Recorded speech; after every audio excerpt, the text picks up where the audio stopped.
সকাল সকাল ঘুম থেকে উঠে কি কি করলাম সেটাই শেয়ার করতে এসেছি আজকে আপনাদের সাথে। হ্যালো ফ্রেন্ডস, আসসালামু আলাইকুম। কেমন আছো সবাই?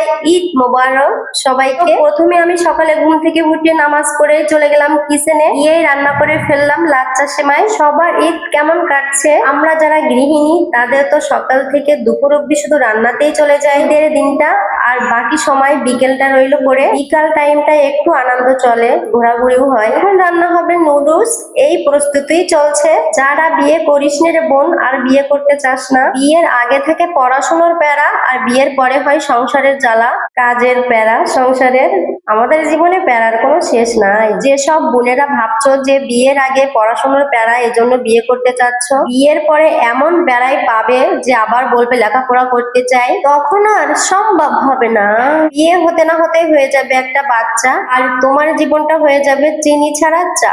এটা আমার কথা নয়, এটা সমস্ত বিবাহিত মেয়েদের কথা। যাই হোক, তোমরা যারা পরিস্থিতি নিয়েই ফেলছো, আজকের দিনটা একটু অপেক্ষা করো, কালকেই ফরজ কাজটা সেরে নিও।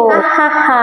শুভ কামনা রইল সব ভাই বোনদের যারা অবিবাহিত আছে তাদের। আমরা যারা বিয়ে করে ফেলছি তাদের তো হোল লাইফ ফুল এনজয়। ছেলেদের একটু বেশি, শ্বশুর বাড়ি গেলে সুন্দর করে প্লেট সাজিয়ে দেয়, আর তারা নিজেদেরকে জামাই রাজা মনে করে খাওয়া স্টার্ট করে দেয়, আর আমরা এতিমের মতো তাকিয়ে থাকি। ও সেই আমাদের শ্বশুর বাড়িতেও তাকিয়ে থাকতে হয় তাদের দিকে, আর বাপের বাড়ি গেলে তো থাকতেই হবে, কেননা শ্বশুর বাড়ি তো মেয়েদের চেয়ে জামাইয়ের রাজত্ব বেশি। যদি সেটা হয় জামাইয়ের ব্যবহার অনেক ভালো, সেই জামাইগুলা। যাই হোক, গল্প করতে করতে তো আমি আপনাদের রান্নার বিষয়ে কোনো কথা বলতে পারছি না। রান্না শেষে এখন রান্না হবে আসল রান্না, যেটা আমার এবং আমার ফ্যামিলির সবাই পছন্দ করে। এদিকে আমার মেয়ে তো অনেক খুশি হয়ে গেছে আজকে, বারবার ক্যামেরার সামনে আসতে চাইও, কিন্তু আমি নিয়ে আসি না। ও এতটাই বুদ্ধিমতী হয়ে গেছে যে ও নিজেই বলে আমাকে সবসময় যে আমি ক্যামেরার সামনে আসলে কি আমার কি গুনাহ হবে, আমি তো ছোট এখনো অনেক। বোঝেন তাহলে কত বুঝ ওর। আল্লাহর কাছে লাখো কোটি শুকরিয়া আমার যে এই ছোট্ট বয়সেও সে ইসলামকে বোঝে।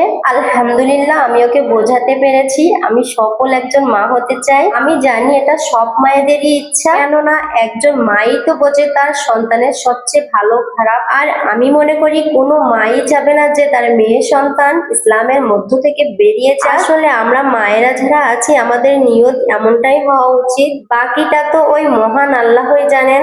আলহামদুলিল্লাহ, রান্না প্রায় শেষের পথে, তো সবাই চলে আসে, সবাই সারাদিন অনেক এনজয় করেন। আপনাদের সবার জন্য মন থেকে দোয়া ও ভালোবাসা রইল। কথা হবে আর একটা ভিডিওতে। আসসালামু আলাইকুম, সবাই ভালো থাকবেন, আল্লাহ হাফেজ।